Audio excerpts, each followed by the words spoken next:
So I'd like to say a few words about this practice of deep listening, non-reactive, embodied, spacious listening. So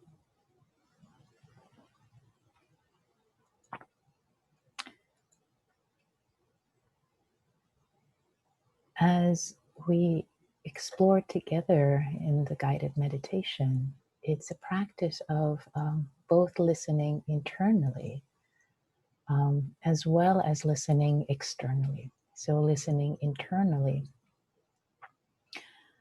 to the body, to the breath, to sensations, to thoughts, to emotions, a sense of non-judgmental listening. And again, I'm using listening here internally as a metaphor,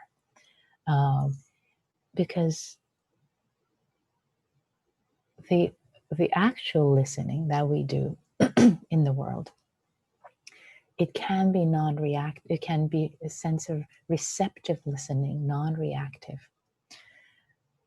So, and actually, when I start talking about listening externally to other people in our lives, then you'll see how this metaphor of listening internally and externally can make more sense. But internally also, listening deeply, as for example, as I was guiding all of us in this guided meditation, there's a sense of listening as I was deeply listening with my whole body in an embodied way, listening to my breath, receiving my breath.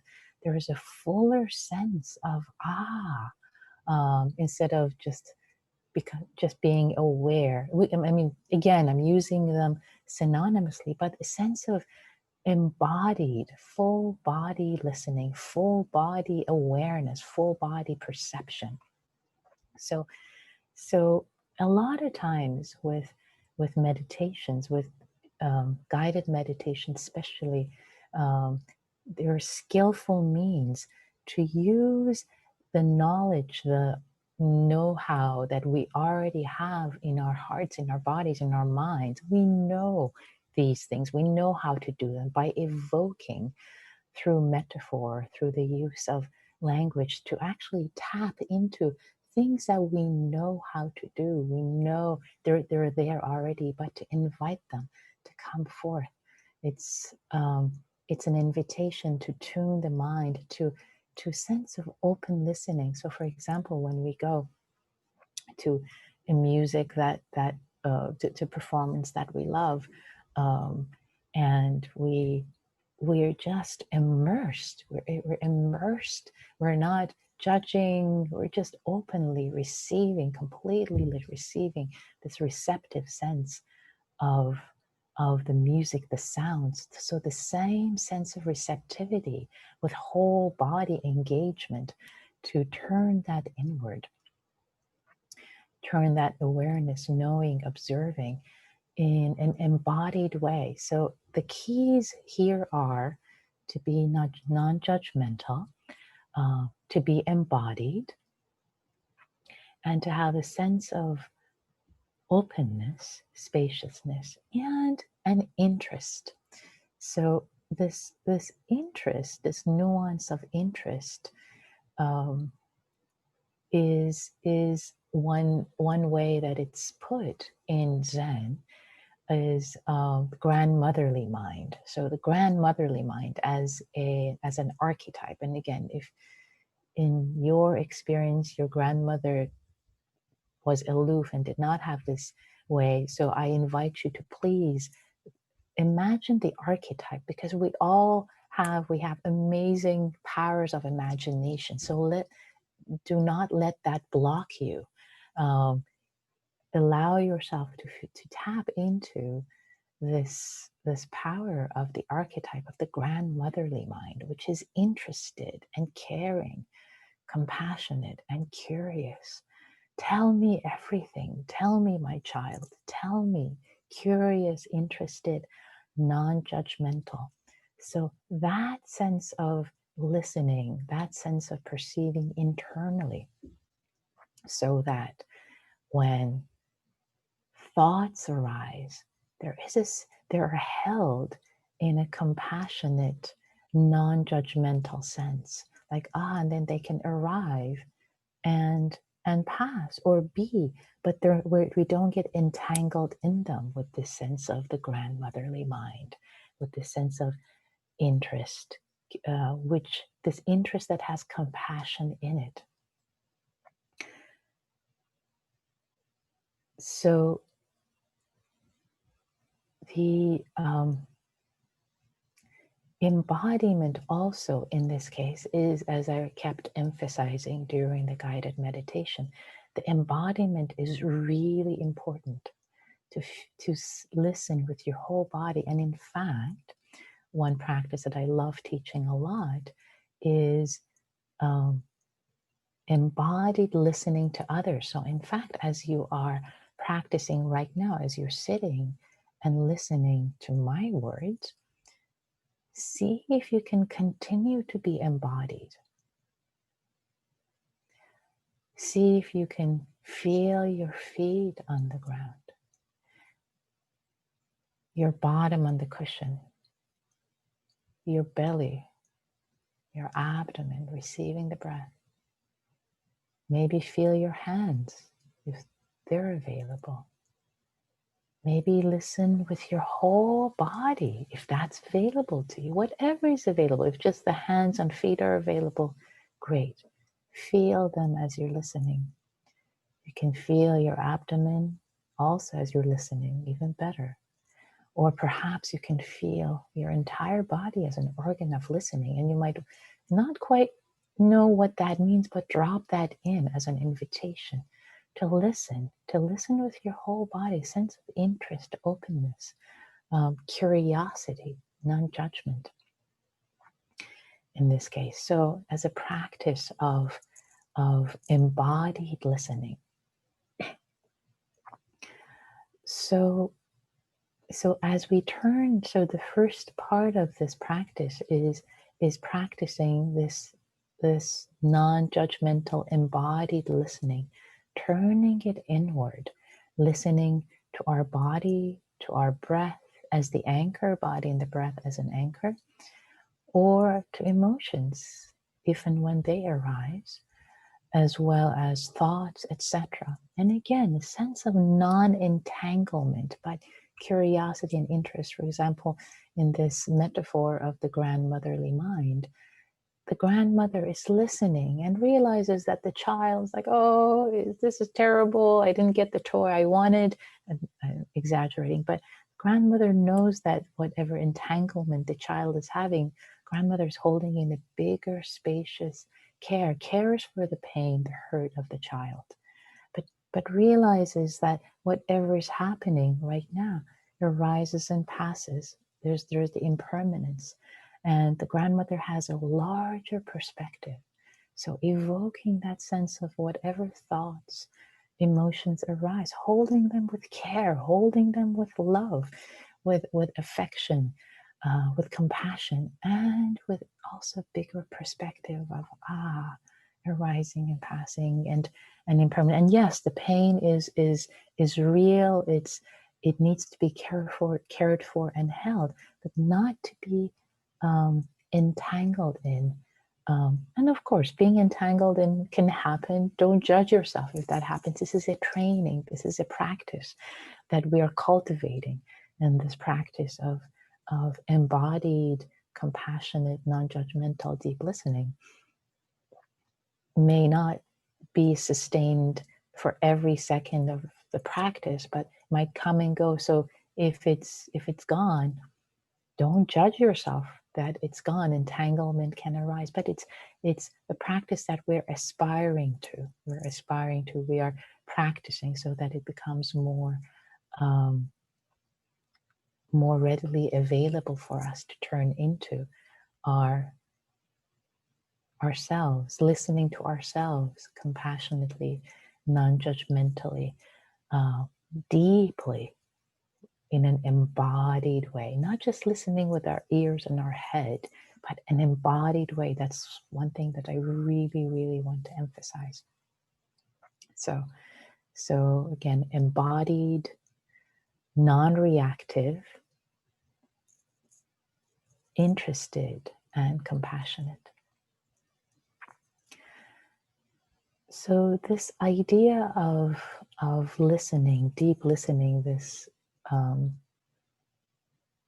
embodied deep listening, is also in other traditions. Of course, this is we don't have hegemony over the capacities of the human mind and heart. And there is a wonderful quote that I love from Mother Teresa, and she was once asked by an interviewer that what did she say to God when she prayed, and her answer was, "I don't say much.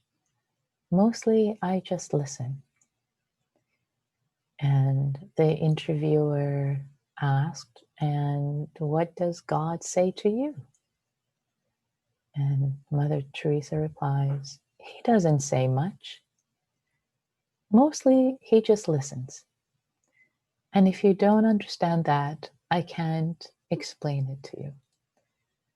I love this quote. There's this sense of just listening, deeply listening to ourselves, deeply listening to others.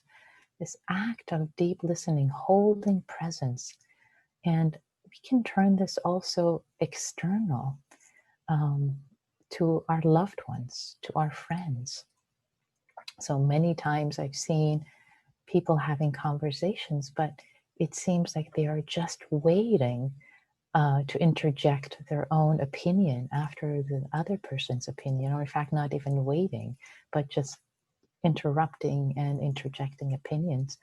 But what if we actually listened to, just held space and listened with this embodied presence, um, without judgment, and just listen, really deeply listen to what's underneath it, the same way that we would be listening to ourselves, to our own emotions. Like, what's underneath this thought, for example, this thought that's arising. Instead of getting entangled in it, like, well, let's kind of get a sense of it, a shape of it, the arc of it. And similarly with people that we care about and we love, to just hold presence, to just listen, as Mother Teresa is saying. I had an example of this recently where there is a very dear family member to me who, and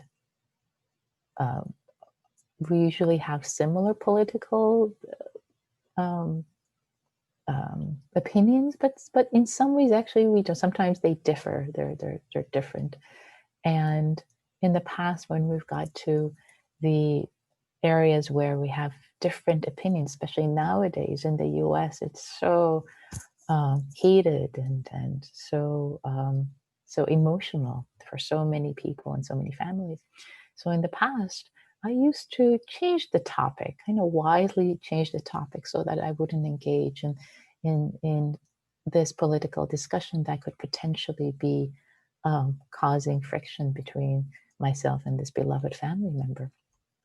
And then recently, when we got to this area, there was a pause, and then I decided to ask them. So I would really like to know, why do you feel this way? And there was a sense of me really expressing appreciation for them and respect for them, that, given as, well, thoughtful, etc., as you are, I'm really curious. Well, why are you feeling this way? Why do you think this way? So with this kind of invitation for me to just listen, really just listen, um, I actually learned a lot about why it was that they were feeling the way they did. It was very enlightening for me. And then they opened up, because they had the sense that I was trusting and I was not going to judge or interrupt, or, and they told me all the reasons why, and they really opened up and talked about it.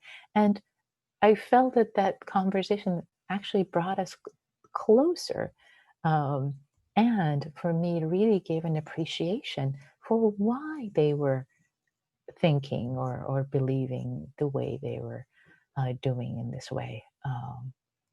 So act of non-judgmental, embodied deep listening, just listening. So so another aspect that I want to bring up with deep listening is not only is it a gift to ourselves, but also a gift to loved ones, friends, people we care about, but also a gift. Non-judgmental listening is a gift to those with whom we have a perhaps a broken relationship. So recently, I um, served as an interviewer in a program at CIIS, California Institute of Integral Studies, for an author who wrote a book called A Good Apology, if 4 steps to make things right. So it's about, so actually I have the book here, I have a copy of it here. So you probably can't see it. Um, but so the idea here is that when you have a broken relationship, when someone um, and the relationship has gone wrong and you've caused harm and they have caused harm, there's been a harm caused in the relationship. So the author, Molly House, she lays out 4 steps into repairing relationships. And it's so interesting. So much of it is dharmic, really. So a lot of interaction with the Dharma teachings. But the first step that she lays out is fascinatingly the hardest step also, is the step of listening, of non-judgmental listening, reaching out to the person.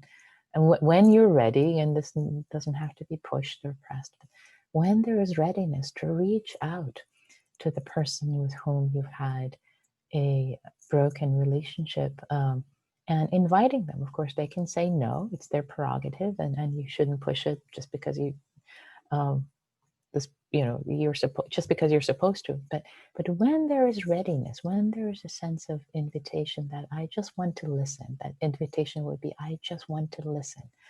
I just want to, with the intention of really, really just listening, not trying to educate, not trying to, but really, really deeply listening to the other person. Not, and the idea in this first step of repairing a broken relationship is not to, is putting them first. Whatever story you have in your mind, in this case, that story, you put that aside. That is the recommendation of the psychologist. You put that story aside and you really deeply listen to their side of the story, and listen to how and again, there is a difference between intention and impact. You may not have intended at all, or even been aware of hurting this other person, but the impact has been there to acknowledge, to really listen. And the chances are that when you really listen with a compassionate, open, non-judgmental stance of interest, it's grandmotherly mind. When you hear about how the other person was hurt, your apology will be genuine. You will be genuine, um, ask for forgiveness or apology or whatever it is. So it will be genuine, instead of, well, okay, now I've listened to you. Okay, now step 2 is, okay, I have to apologize. Not that, but really deep listening, not um, and allow, again, putting the narrative that you have, and maybe then the person maybe might have acted in ways that you were hurt. After this is all done, the round of asking for, and apologizing, making amends, etc., after all of that is done, then maybe asking them whether they would be interested in listening to you. So again, as an invitation. But again, in the process of the 4 steps of apologizing and mending this relationship, really the first part, the most important part, is listening, deep listening, uh, this grandmotherly mind, this non-judgmental listening with care, putting your own perspective, your interjection, like but, putting all of that aside for a moment. So aside from interpersonal relationships, so we've talked about internal so far, we've talked about external with relationships. Um, this also, this deep listening and this embodied deep listening is also relevant, quite relevant and applicable to restorative justice. And restorative justice being um, a way of making the community whole. And it's not about right or wrong, making someone right or wrong, but restoring the whole community. And has been done in South Africa um, and other countries successfully, is an act of listening. It's an act of deep, deep listening. So in our divided world right now, especially in the US, in this country, with so many people shouting at each other and not listening, not deeply listening. Maybe one thing that we can do is to take a step and just listen. Listen, and holding our own interjections, our own opinions, our own cherished views and opinions, just holding them back and just deeply listening to another person to whom, with whom perhaps we don't necessarily agree. We have differences. Just listening, deeply listening. And if we each took some time to deeply listen to each other, either in close relationships, either in broken relationships, um, to others whom we disagree with and we don't know at all. And of course, as the basis of it, learning to listen to ourselves, to our own hearts, non-judgmentally with care. May the world be a safer, more harmonious place to live. So I'd like to ask you for your, I'd like to thank you, I'd like to thank you for your wise attention this morning and your kind attention this morning, this evening, whatever the time zone might be where you are. Thank you for your practice. Thank you for your kind and wise attention to this teaching, and may we all practice and cultivate deep, non-judgmental, embodied, grandmotherly mind, listening to ourselves and others. May all beings be well. May all beings be free.